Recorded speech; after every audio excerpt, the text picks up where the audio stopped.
अगर ये गुजरात हारेंगे तो ये 10 दिन पहले चिट्ठी लिख देंगे चुनाव आयोग को कि भाई हम गुजरात को और महाराष्ट्र को एक कर रहे हैं, इसलिए गुजरात के चुनाव टाल दो। गुजरात के चुनाव टल जाएंगे। अगली बार ये लोकसभा हारेंगे, चिट्ठी लिख देंगे जी ये पार्लियामेंट्री फॉर्म ऑफ सिस्टम बड़ा खराब है, हम प्रेसिडेंशियल फॉर्म ऑफ सिस्टम ला रहे हैं, संविधान बदल रहे हैं, चुनाव टाल दो, चुनाव टल जाएंगे। ये क्या मजाक बना रखा है इन्होंने, नौटंकी कर रखी है इन्होंने। भारत जनतंत्र है, देश ये बर्दाश्त नहीं करने वाला जो इन्होंने नौटंकी कर रखी है। कहते हैं हम दुनिया की सबसे बड़ी पार्टी हैं, हम तो जी दुनिया की सबसे छोटी पार्टी हैं, फिर भी डर गए तुम लोग।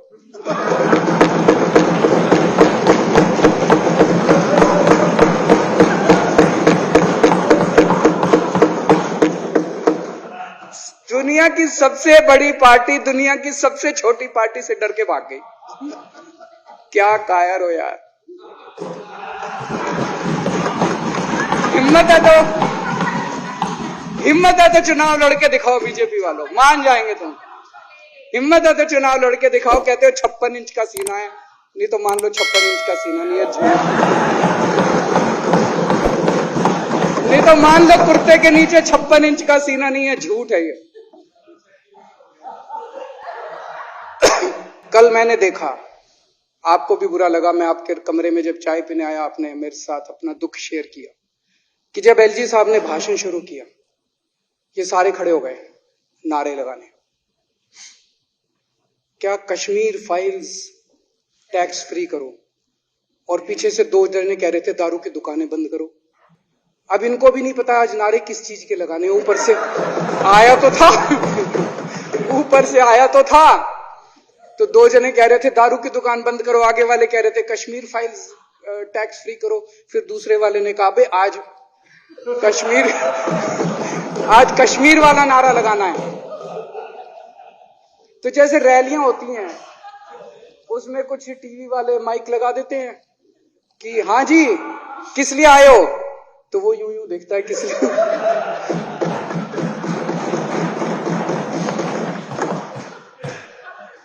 क्या हाल बना दिया इन्होंने। इसलिए थोड़ी राजनीति में आए थे, इसलिए थोड़ी राजनीति में आए थे।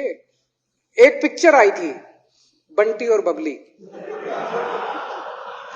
उस पिक्चर में एक सीन था, कुछ लोग एक नेता के घर के सामने जाते हैं, हमारी मांगे पूरी करो, हमारी मांगे पूरी करो। नेता बाहर आता कहता है क्या मांगे हैं, तो सारे एक दूसरे की तरफ, उनको पता ही नहीं क्या मांगे। आज सारे देश की सारी भारतीय जनता पार्टी एक पिक्चर के पोस्टर लगा रही है गली गली में जाके। पूरी सारी भारतीय जनता पार्टी देश में एक पिक्चर के पोस्टर लगा रही है। इसलिए राजनीति करने आए थे, पिक्चरों के पोस्टर। अपने बच्चों को क्या जवाब दोगे? घर जाके बच्चे पूछेंगे पापा क्या काम करते हो? पिक्चरों के पोस्टर लगाता हूं।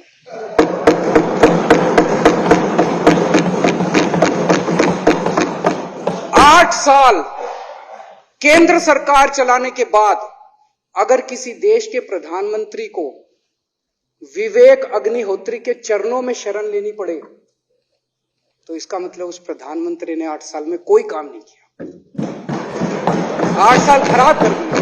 बताओ, विवेक अग्निहोत्री के चरणों में उनको शरण लेनी पड़ रही है, बचा लो बचा लो बचा लो। अगर किसी प्रधानमंत्री को कह रहे हैं कश्मीर फाइल्स टैक्स फ्री करो, अरे यूट्यूब पे डाल दो, फ्री हो जाएगी।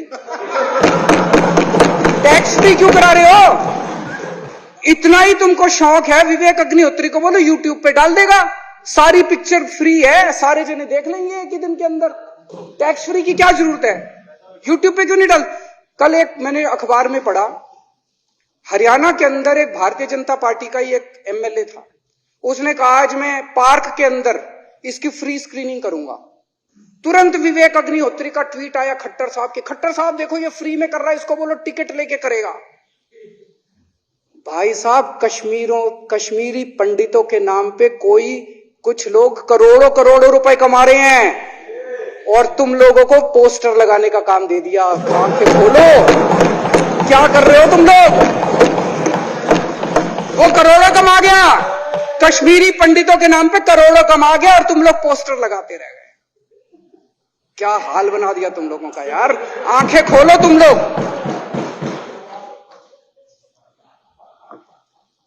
भेड़ बकरियों की तरह हाँक रखा है पूरे बीजेपी वालों को, भेड़ बकरियों की तरह हाँक रहे हैं। एक दिन बोले 3 का कृषि कानून लेके आए हैं, बहुत शानदार है। और फिर नीचे मैसेज आया, भाई सारे जने तारीफ करो मोदी जी की। सारे बोले वाह मोदी जी वाह, क्या मास्टर स्ट्रोक है। और मेरे को याद है इसी सदन के अंदर इन लोगों ने उन 3 कानूनों की खूब तारीफ की थी, बोले क्या मास्टर स्ट्रोक है और क्या शानदार कानून लेके आए। 1 साल के बाद फिर आया, भाई 3 कानून वापस ले लिए, बोलो फिर तारीफ करो मोदी जी की, भाई कानून बेकार थे मोदी जी। क्या इसी सदन के अंदर इन लोगों ने इतनी बेशर्मी, दिमाग पे ताला लगा रखा, इन्होंने कहा वाह मोदी जी वाह, क्या 3 कानून खराब थे आपने वापस ले लिया, देश को बचा लिया। क्या मास्टर स्ट्रोक, ये क्या हाल बना दिया आप लोगों का यार। फिर थोड़े दिन बाद बोले भाई दारू की दुकानों के खिलाफ करो, फिर सारे जने दारू की दुकान बंद करो, दारू की। अब दारू ठीक हो गई दिल्ली में, आजकल तो शोर नहीं करते तुम लोग। अब कश्मीर फाइल आ गई, पहले कृषि कानून, रोज काम दे रखा है तुमको, कुछ ना कुछ ऊपर से आ जाता है, काम दे रखा है। अब दारू की दुकानें। मेरा एक ही निवेदन है मेरे बीजेपी के साथियों से, आप तो अपने ही हो, आप तो सब अपने, मेरे छोटे भाई बड़े भाई बिदुरी साहब तो बड़े भाई है मेरे, आप तो सारे अपने हो यार। थोड़ा सा देश के बारे में सोचो, थोड़ा देश के बारे में सोचो। हिटलर भी जो था वो कम से कम अपने चमचों को नौकरी देता था, रोजगार देता था। इतिहास उठा के पढ़ो, उसने रोजगार तो दिया था। इन्होंने क्या दिया आपको? आपके बच्चों को नौकरी दी, आपके घर में कोई खाने पीने का इंतजाम करा, आपकी बिजली का इंतजाम करा। केजरीवाल काम आता है आपके भी घर की बिजली फ्री कर रखी है। दिल्ली के 12 लाख बच्चों को नौकरी दी है मैंने, स्कूल ठीक कर दिए, अस्पताल ठीक कर दिए।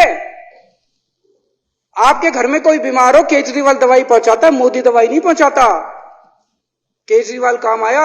मैं बीजेपी के सारे कार्यकर्ताओं से कहना चाहता हूं, थोड़ा सा दिमाग खोलो। बीजेपी के सारे सपोर्टर्स को कहना चाहता हूं, थोड़ा सा दिमाग खोलो। ये भेड़ चाल बंद करो, भेड़ बकरियों की तरह हाँक रहे हैं ये आपको, ये सब बंद करो। दिमाग खोल के सारे जने बीजेपी छोड़ के आम आदमी पार्टी में आ जाओ।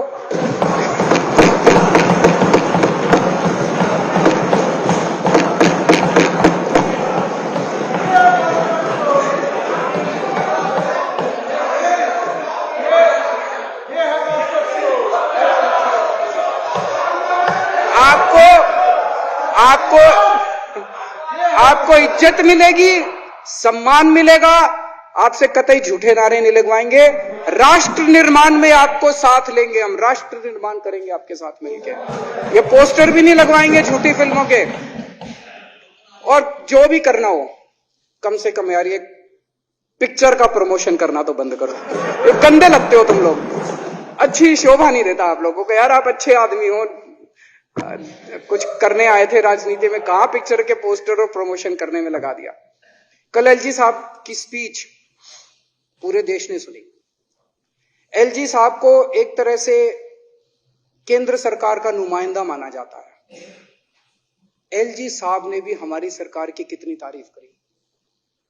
50% जीडीपी 5 साल के अंदर बढ़ गया, भारत में आज तक कभी किसी राज्य का नहीं बढ़ा। इतने शानदार काम दिल्ली सरकार ने किए हैं कि केंद्र सरकार द्वारा नियुक्त एलजी साहब ने भी दूसरी सरकार की, आम आदमी पार्टी की सरकार की भूरी भूरी शब्दों में तारीफ की।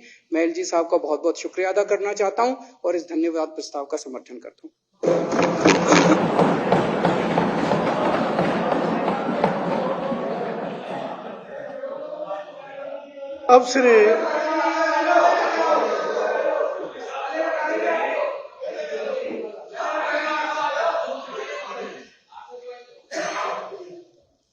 अब श्री गोपाल राय जी माननीय विकास मंत्री द्वारा प्रस्तुत धन्यवाद प्रस्ताव पर सदन के सामने है।